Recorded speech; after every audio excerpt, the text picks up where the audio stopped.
Let's face dreams, they're even a relentless chase for the championship or scrambling to secure a spot in the top 4.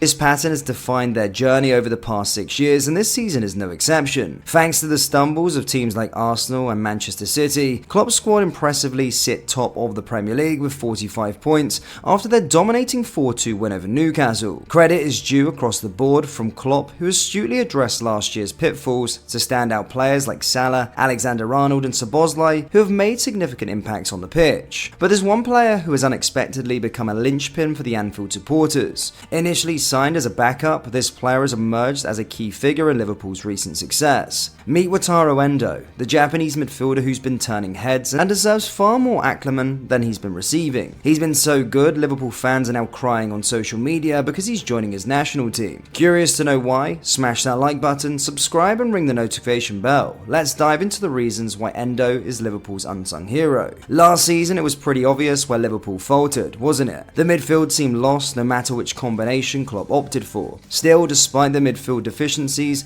Klopp never abandoned his high defensive line and intense playing style, which unfortunately left the back four vulnerable. This led to Liverpool conceding 47 goals, their highest since the 2015-16 season, when they finished 8th. Though the Reds' attacking force was also somewhat hampered by the midfield chaos, they still managed a respectable 75 goals. So clearly, the primary concern was on the defensive end. Klopp's role in this scenario was significant. His reliance on players like Jordan Henderson, Fabinho, Keita and Thiago, all battling decline and fitness issues, was a gamble that didn't pay off. However, in a move that brought relief to Liverpool fans, Klopp and the management identified the issues, decided on a major midfield revamp, investing around €170 million in Dominic Szoboszlai, Alexis McAllister, Ryan Gravenberch, and our focus for today, Waturu Endo. Now let's delve into Klopp's strategy for the current campaign. He continued with his three-man midfield, but positioning McAllister as the sole pivot had its drawbacks. Don't get me wrong, the Argentinian is an exceptional talent and a bargain at €42 million,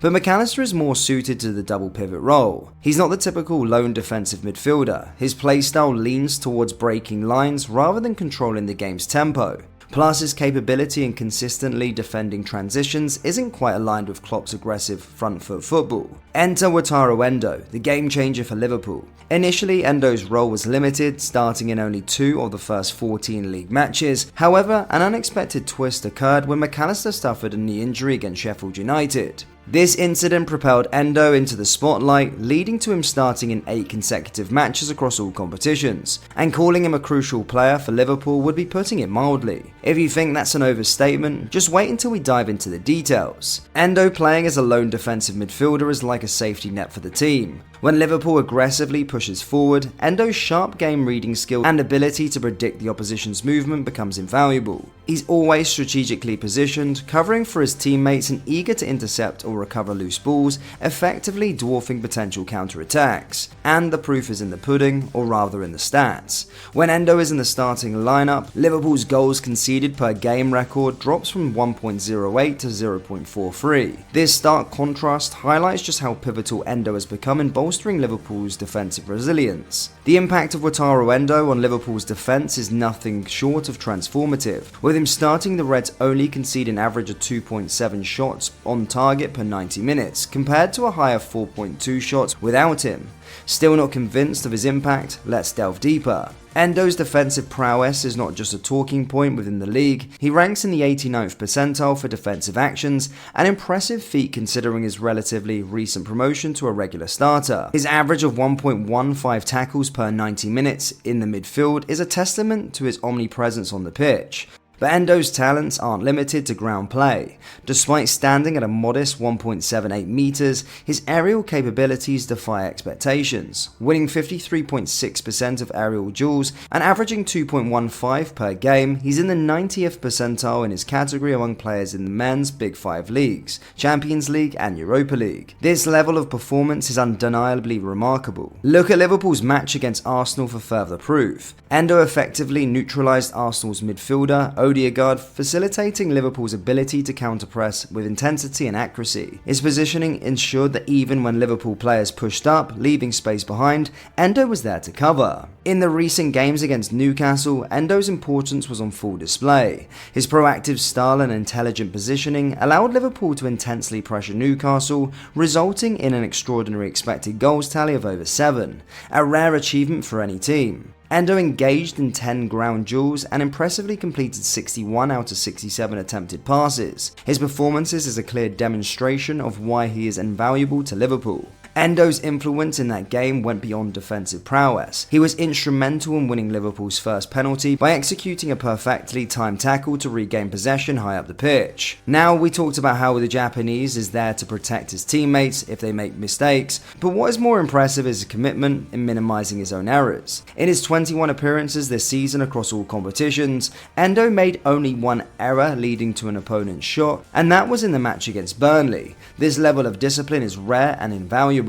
But there's more to Endo than just defensive acumen. One of the most unexpected and impressive aspects of his game is his ability with the ball, crucial to Klopp's tactical approach. In the Premier League, Endo boasts an 86% pass completion rate, with an average of 55.9 completed passes per 90 minutes. This is particularly notable when compared to McAllister. As we said earlier, the Argentine often looks to play the line-breaking pass, contrary to Endo, whose understanding of when to slow down the pace and recycle the ball back to the centre-backs is a key element of his style. But don't be fooled into thinking Endo only plays it safe. He possesses a skill everyone overlooked when he first joined the English league at the start of the campaign. His ability to scan the field and assess opponents' positioning before receiving the ball enables him to find and exploit gaps in the midfield, receiving the ball in space away from pressure. Coupled with his quick orientation to face forward, Endo can effectively progress the ball with simple yet effective passing, adding a vital dimension to Liverpool's gameplay. This explains why he's in the 82nd percentile for progressive passes across the top 7 leagues. His average of 6.15 passes into the final third per 90 minutes surpasses even Manchester United's creative monster, Bruno Fernandes. These kind of underlying stats are not obvious when watching the game, however this is what makes the difference between an average or a class player. This is also why players like Endo do not get the credit they deserve. What they do might look simple for the eye, but its importance is beyond any other flashy moves. Endo's constant vigilance of the field ensures that he's always available as a passing option for his centre-backs, particularly when building out from the back. Receiving an average of 54.3 passes per game, Endo is a critical component in helping Liverpool navigate through opponents' presses. He is like a metronome, seamlessly transitioning between forming a back three during the build-up play and advancing into the midfield to offer an outlet. Liverpool's decision to sign Endo from Stuttgart for a mere 20 million euros, initially as a squad player, has proven to be another astute investment. If the Reds manage to lift the title once again, there will be no doubt that Endo should be considered the bargain of the season. However, the road is still young, and Endo's upcoming departure for the AFC Asian Cup is bound to be felt, especially if Klopp opts to rely on Alexis McAllister as the lone defensive midfielder in his absence. For us, the only apparent downside to Endo's tenure at Liverpool is his age. At 30, he may not be the long-term solution for the team. To maintain Liverpool's dynamism, Klopp should be on the lookout for a younger defensive midfielder who can anchor the Reds' midfield in the years ahead. But what we do know, some players age like fine wine, and maybe that will be the case for Waturu Endo. Now over to you, our viewers. Were you taken aback by Endo's outstanding performances, or did you recognise his potential during his time at Stuttgart? Should Klopp continue McAllister as the sole pivot while Endo is on international duty? And importantly, do you think Liverpool will continue their push for the title, especially in the coming weeks with both Endo and Salah away on international duty? Share your thoughts in the comment section below. Don't forget to hit like and subscribe, and hit the notification bell for more insightful content like this. Thank you, and I'll see you all next time. Take care. Peace.